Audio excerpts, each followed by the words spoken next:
My talk today is Father, forgive them, which Jesus also said on the cross as we were finishing up or not finishing up, we've got one more week of our series, The Scope of Forgiveness. And Jesus had a lot to say up there. This is not all. Each of the different books talks about what he says, but even in spite of the physical trauma he was going through, he had a lot to say. But the important thing, I think, for us today, the relevance of this for us today, is to remember that he maintained his connection to Source throughout this whole week this whole month of study that we've been doing, and all the different stories that Reverend Lee and I have been sharing. He remained connected to Source throughout it all, and he was forgiving of everyone that betrayed him, everything that happened. And it's important that we can remember that in our own lessons on forgiveness. He forgave the robber that was crucified next to him, and he asked that God forgive those who put him on the cross, who had beaten him, and then bet to see who got his clothes. So a bunch of stuff was happening. A whole bunch of stuff was happening. And he was still talking to God. And not in a bad way like we might. Why did you let this happen to me? Right? He wasn't doing that. He wasn't doing that. He was still reaching out and still forgiving and still staying connected to what was important. The story of his final conversations on the cross show us the power of forgiveness in the heat of the moment.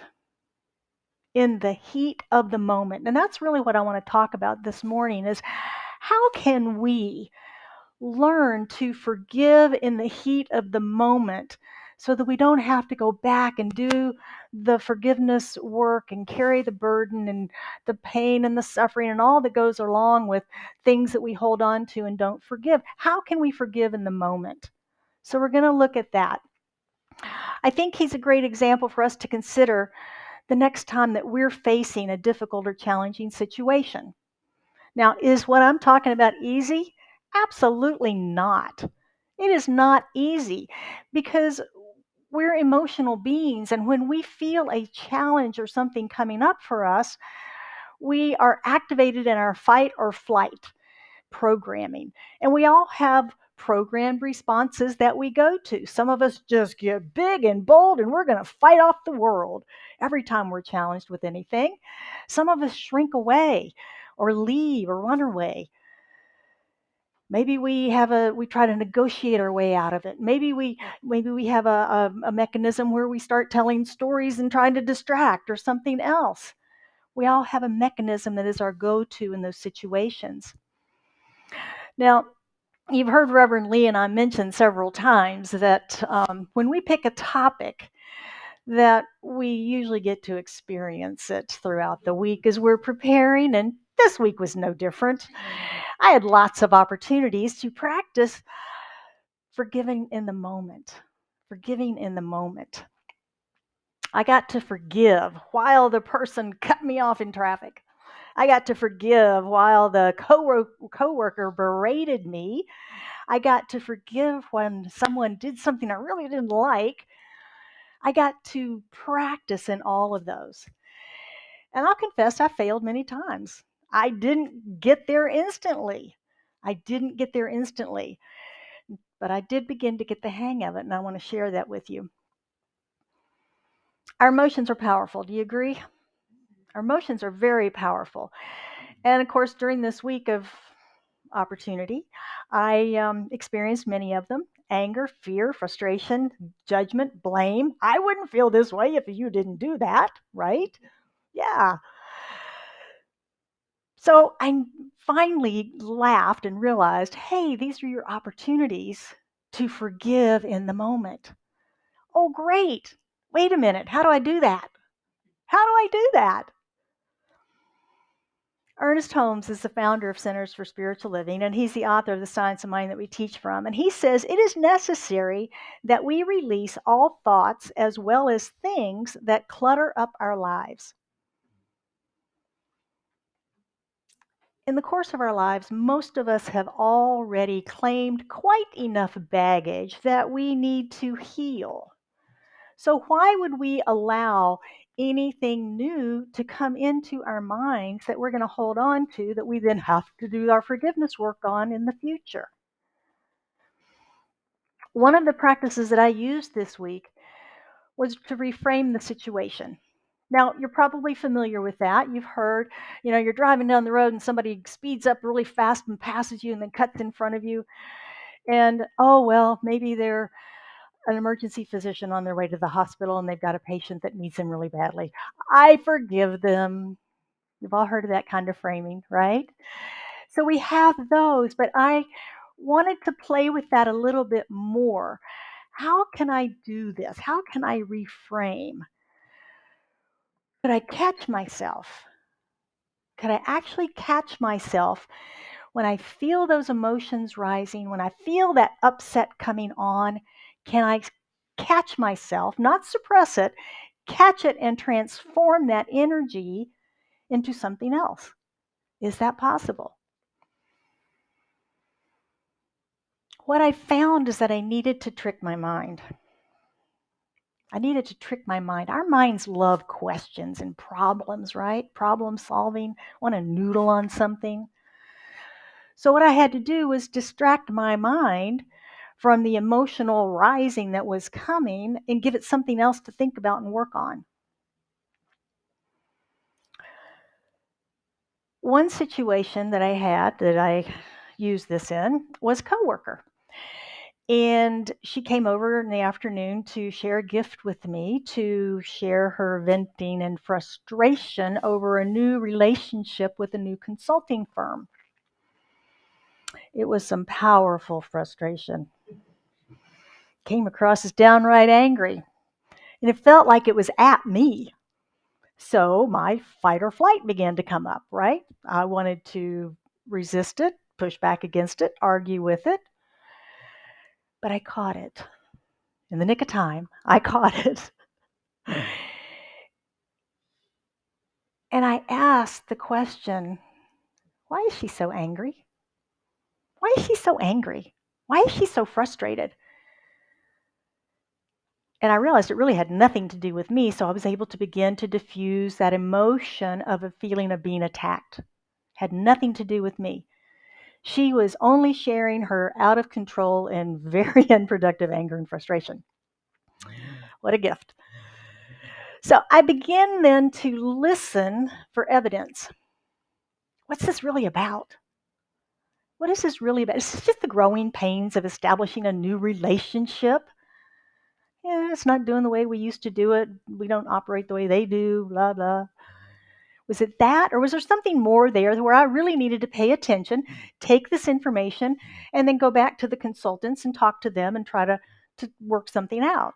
And I realized that no, this is just growing pains. This is just growing pains. There's nothing serious here. I also looked for ways that I could mentor her and help her through this anger that she was unable to control. So my brain has something else to work on. So I've got other things to work on. So my emotions are kind of forgotten now. So I've caught it. I've caught it. I stopped taking it personally and making it about me. Because that's what I did. She came over and was really big and loud and angry, and I took it personally. It's about me. Because that's what we do, isn't it? When someone's yelling, someone's fussing, somebody cuts us off in traffic, somebody does something unkind, they don't hold the door for us, we just know they woke up this morning. I don't like preachers. I don't like redheads. I don't like realtors. And I really don't like people that drive Lexus. So I'm going to look for one of those today and I'm going to cut them off on the freeway. It's my mission in life. People don't think like that, do they? But we take it that way. Oh my gosh, they did it to me. They did it to me.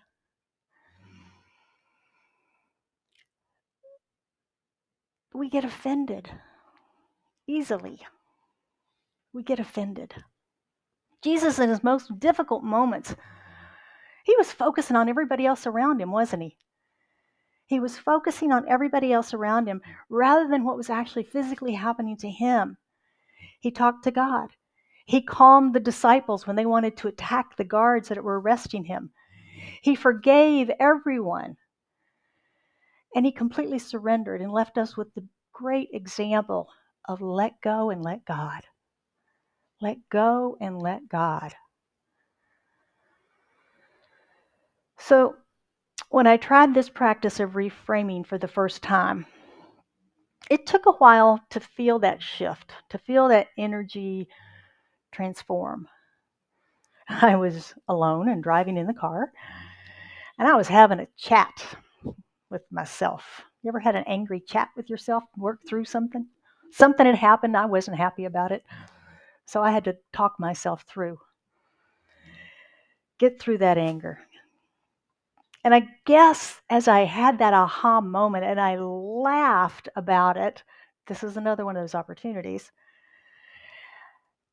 that I got something clicked. You know, you have that click that's like, I get it. Okay, I get it. I get it. And that happened. So I think when I had this experience later in the same day, things come quick, later in the same day, that I was able to to find that again and to recognize I could reframe again. So practice is important. When I left the office that day, I didn't take any new baggage with me. I didn't take any new baggage. I wasn't angry with her. I wasn't frustrated with her. I didn't own her frustration. I wasn't mad at the consultants. I just took my own calm and my own peace and got in my car and drove home. In the past, when this has happened, and it happens a lot, I've been angry all the way home. And I came home, shared that gift with Ron. But in this case, I was able to diffuse that. I was able to diffuse that. And you can too, because we can transform that emotional energy into something else. Catching ourselves in the moment and changing what we think about what is happening. Because isn't that really what it's all about, is what we think about what is happening? It's not necessarily about what's happening, it's what we think about it, right? Two people can see the same thing going on and have totally different reactions to it because they're thinking about it differently, they're experiencing it differently.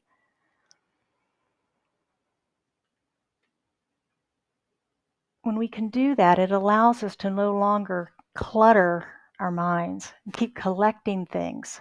Like Ernest said, we have to declutter. It frees us then to live in more peace. The Greek word for forgiveness means set free, let go, release, discharge, or liberate completely. What are we setting free and liberating completely?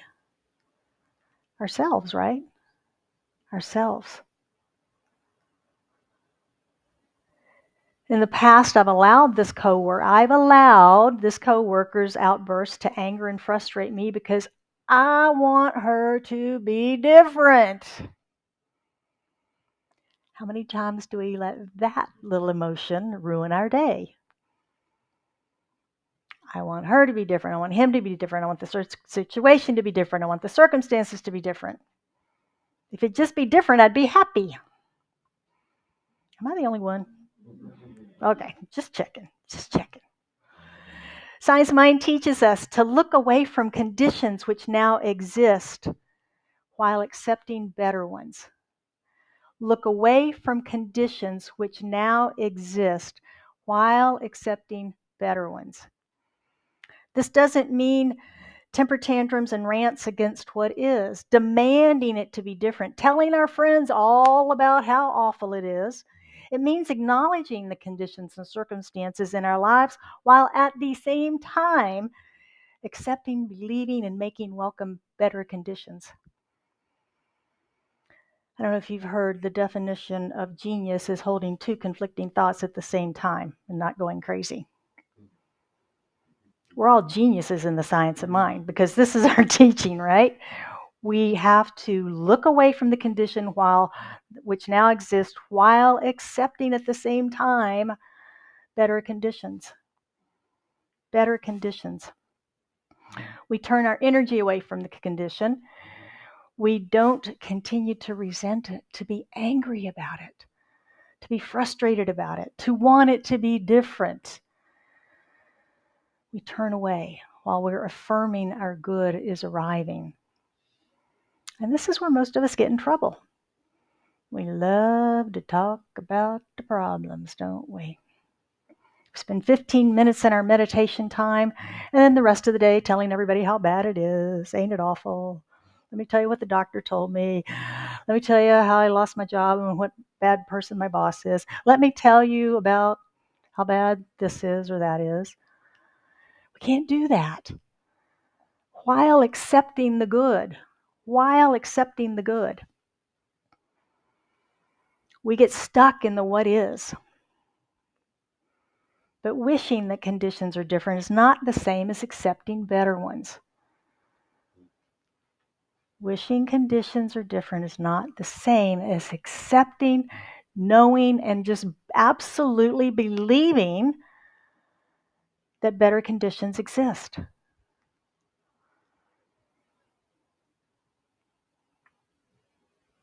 It's easy to see the negative stuff, isn't it? Health issues, financial challenges, lack of employment, relationship issues, spiritual meltdown. It's definitely more challenging to keep our attention and conversation on accepting better ones. But we have to do that. That's our work to do in order to change the conditions. And this is where our prayer partners, our practitioners, and our ministers can help us to see and to hold a vision for these better conditions. We use our spiritual tools to help us accept better conditions. Because it's easy to think that there's not better conditions, that this is as good as it gets, that we're stuck, this is all it's going to ever be. We need support. And fortunately, this community is full of support. Prayer partners, practitioners, ministers, fellow congregants. You know when you come in here that there's somebody here you can talk to. There's somebody here that will support you. Don't you?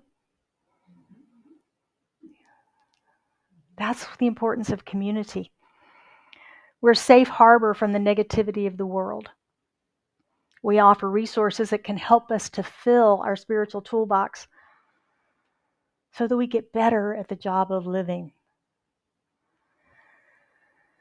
You know, beyond the legacy of forgiveness and the connection to God that Jesus left us, He also left us that great commandment, love one another. And He also left us the example of the importance of community, surrounding ourselves with individuals that can be with us in the hard times. My heart filled when Colette told me about her success in completing her programs. And the peace and compassion and kindness and the love that she brings to that process, those final moments of life. That's what we do here. Every moment of life, we are here for each other. When we can stay connected spiritually with each other, we can continue to heal and to grow and together create a world that works for all. Because that's our work, isn't it? It's to become the best we can be so that we can help the rest of the world. So this week, let's catch our emotions. Let's get out of our heads, out of the habits of taking things so personally, and look outward and see how we can love more and help those around us.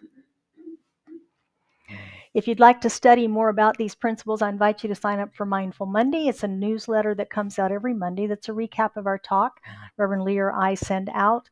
You can sign up with a QR code, send me an email, or in the lobby, and we'll get you on that list. Your spiritual practice for this week is clean out the clutter. Clean out the clutter. Look around your home and clean out at least one area of clutter. A closet, a drawer, a garage, your car, desk, whatever it might be. And then notice how you feel, how you physically feel when it's all clean. And then take that practice right into your mind. Take that feeling into your mind. Pay attention to negative, judgmental, or angry thoughts that clutter your mind and begin to clean them out as well and replace them. Remember, we can't leave a void.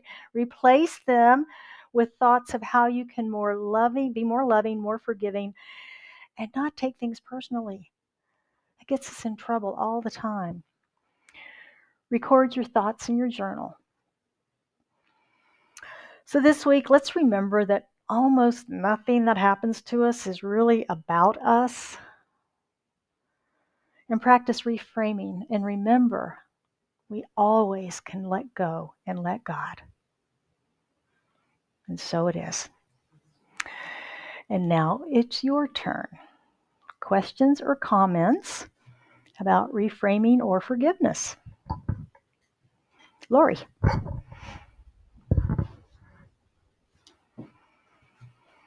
I'm really intrigued about, excuse me, this idea of transforming emotions by changing the thought response. Say that again. You spoke about transforming emotions by changing the thought response. Yes.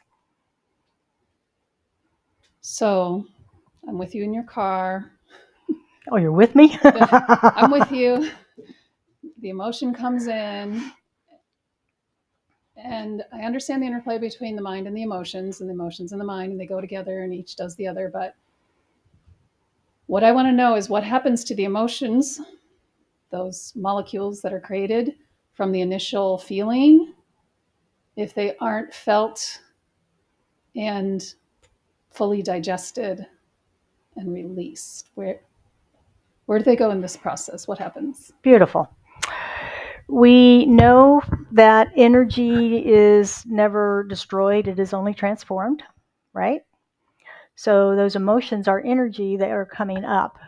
What we're doing is transforming them to a different type of energy. Alchemy. Yeah, we're transforming them to a different type of energy. So the energy that's coming up of emotion that wants to come out and be expressed like this, we're saying, take that to my brain, give the brain a challenge, a new thought to reframe and to process and to think differently about. So that energy goes here as opposed to there.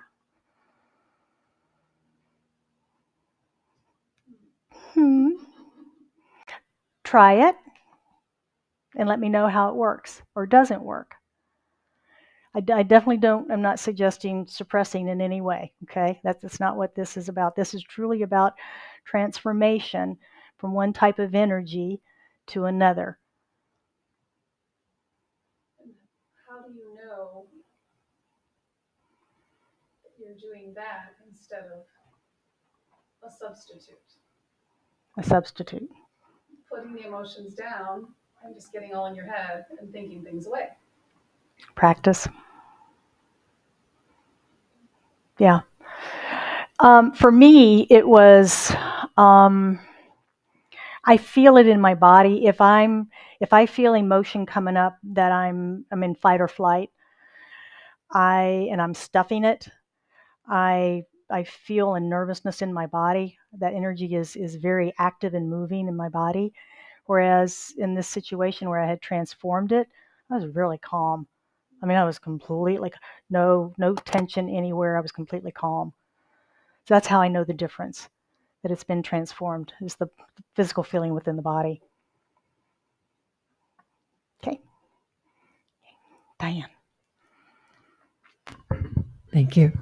I think for me, it happens more gradually. I mean, I can remember hundreds of hours having dialogue in the shower with people in my head that was never going to take place and that never needed to anyway.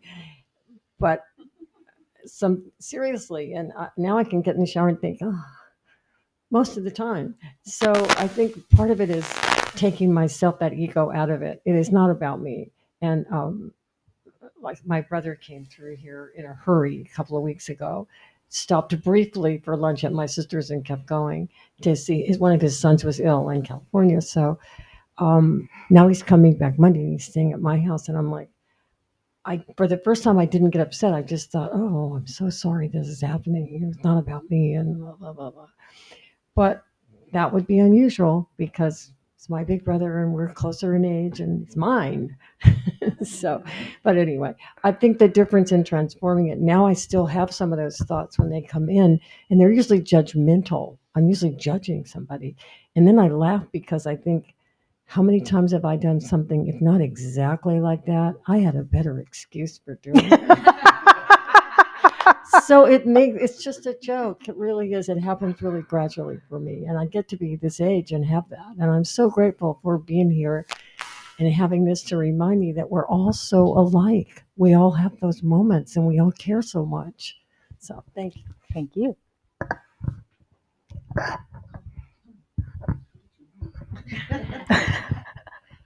I had an experience with that this week. And what I found is when I got on the phone with this person, I needed to give him a piece of my mind. Damn it. And just, he was taking advantage of me. So I need to speak my truth and get it all out. And, rah, rah, rah. And he tried interrupting me. Nope, stop. You're going to let me talk right now. And I realized that when I was in this angry state and acting like a bully is really what it was, I wasn't listening to anything that was really going on in this whole situation. And so I realized that I was just really making a fool of myself and realized that because I was kept trying to cut him off when he was trying to clarify things, I missed the whole point and I got the price wrong of what I thought I was going to be charged and what he was actually going to charge me. So I just really felt so humbled and felt like such a fool. So I know how those fight or flight things can just get you all riled up and just feel like I got to save my peace of mind, and why? All I was doing was embarrassing myself. So Wonderful. Thank you for sharing that. Yeah. Jane.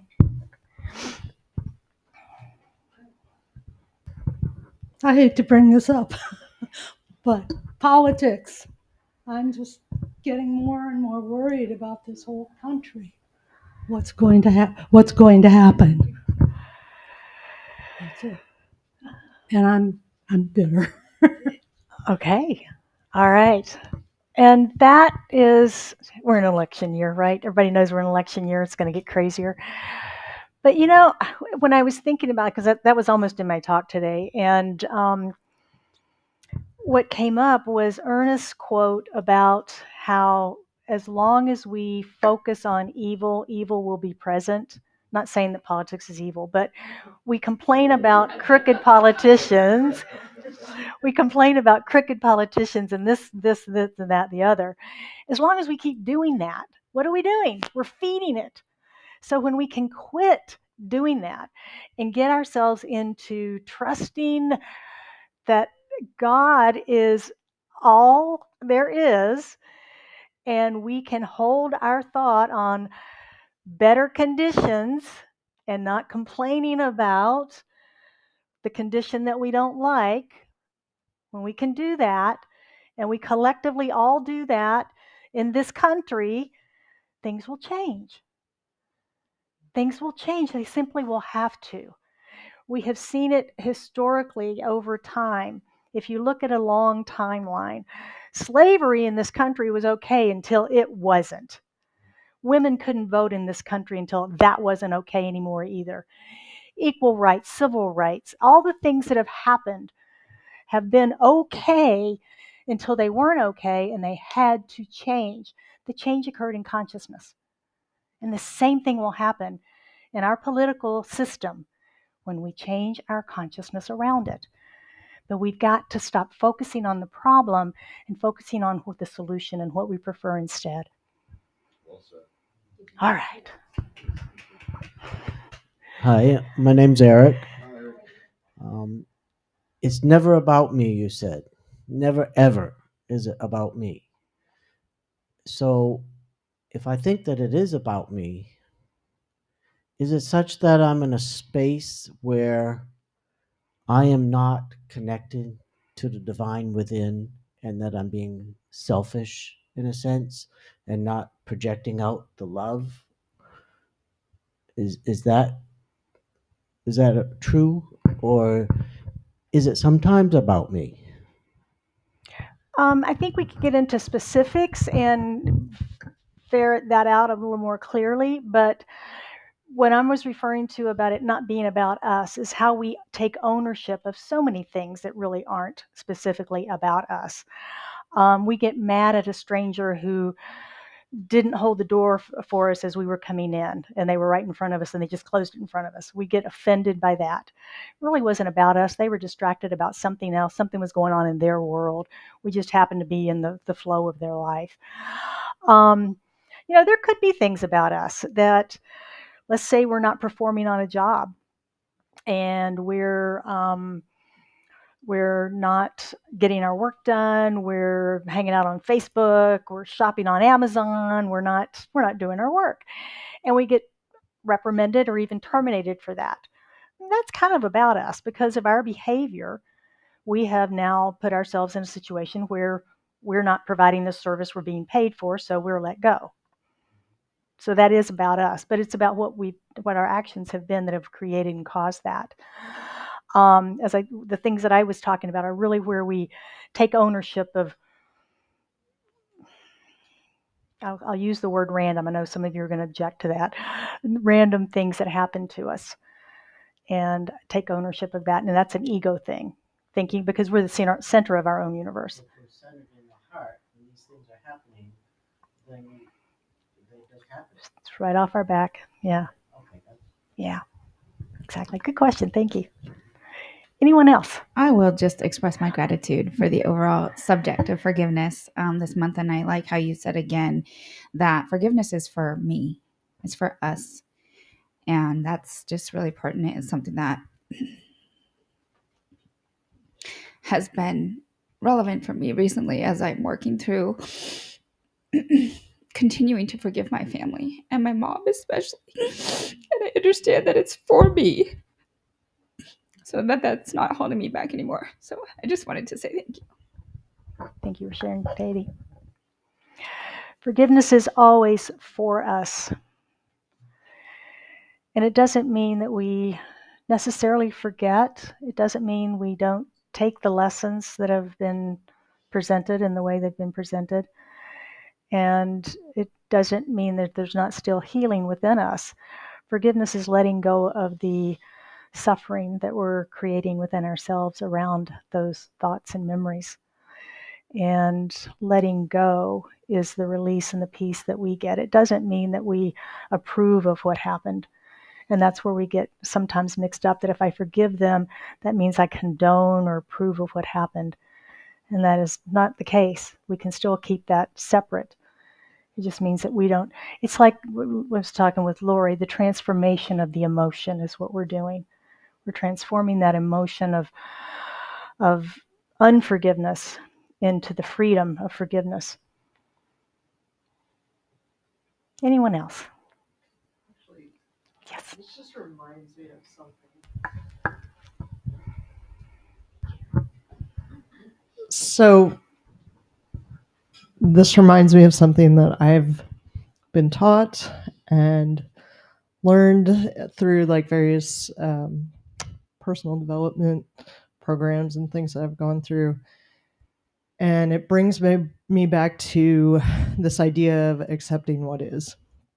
And like you said, it doesn't mean that we can condone the actions, but um, just the human psychology of getting the story straight of what actually happened. Like a stranger didn't hold the door for us, or and I mean that's a fairly easy thing, but some sort of drama that's happened in your life and you have this whole story about what this person did, why they did it, what they thought about you at the time, and realizing that there's a story that we create about things that happen. And then there's also just, okay, what actually happened on this day? This person showed up or they didn't show up, or what, just breaking down like the actual physical actions, and then I got mad because I thought they didn't want to see me or, whatever. And so this collapsing of these two different things, which are the things that that actually happened and the things that you told yourself about what it meant. Yeah. And so it just brings me back to, I'll sum it up as accepting what is.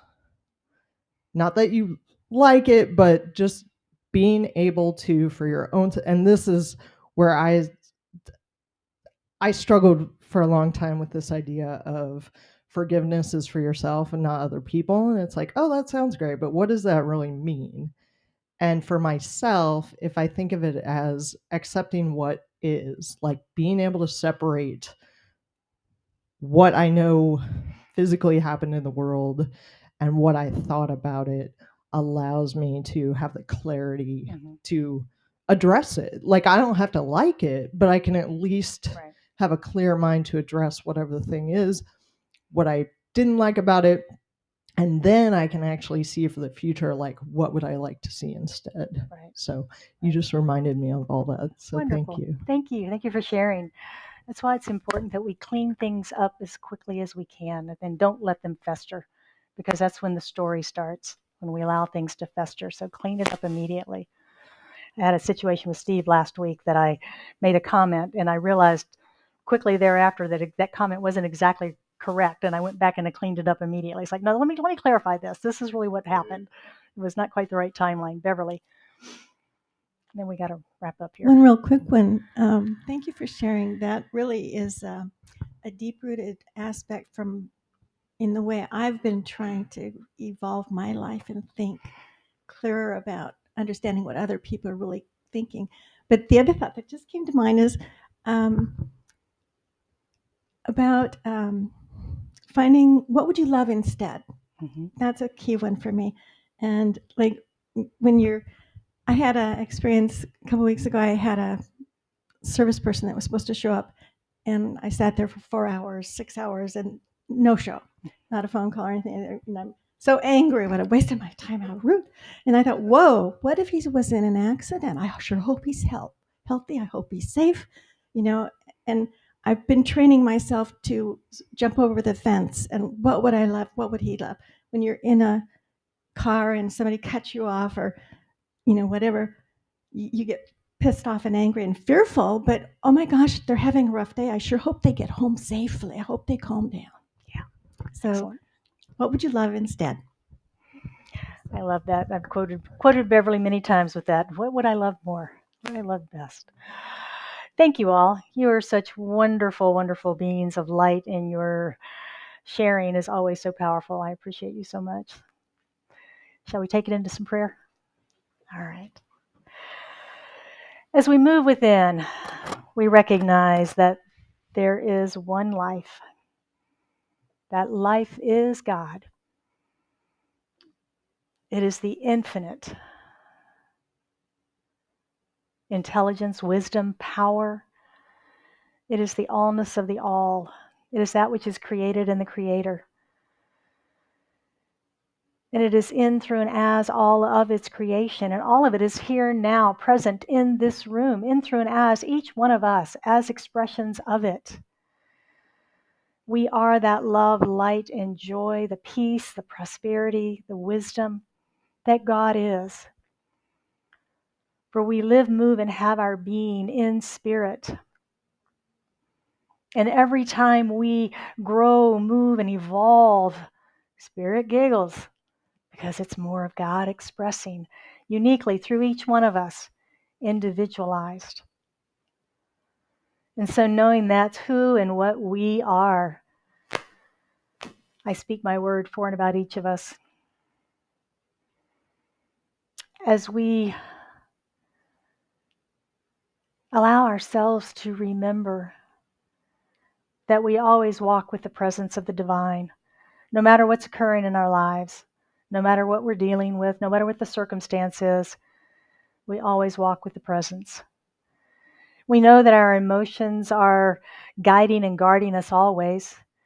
And we know too that we have the power of our mind to transform those emotions when they least serve us into something that serves us more. I know as we clean out and remove the clutter from our minds and our physical presence, that it is transformed into something new as we replace those thoughts and things that clutter our lives with things that empower us, things that inspire us, things that uplift us, so that we can go forward into the world as a beneficial presence to each and every person that we come into contact with, that we uplift them, we shine our light brightly upon them. And just for a moment, they feel transformed. We are here as a power for good, and we share that with all that we meet. I know for anyone that has anything on their heart today that they seek prayer around, as they lift it into this consciousness of this prayer set here now this morning, that each of us lifts them in consciousness, knowing the wholeness and perfection of them. Whatever needs to be healed is revealed. Whatever needs to be circulated flows. Whatever needs to be experienced is called forth with ease and with grace. It is with a grateful heart full of thanksgiving and gratitude that I release this prayer into the action of universal law, knowing that it is made manifest in this moment for each and every one of us, as we collectively affirm and accept this together by saying, and so it is.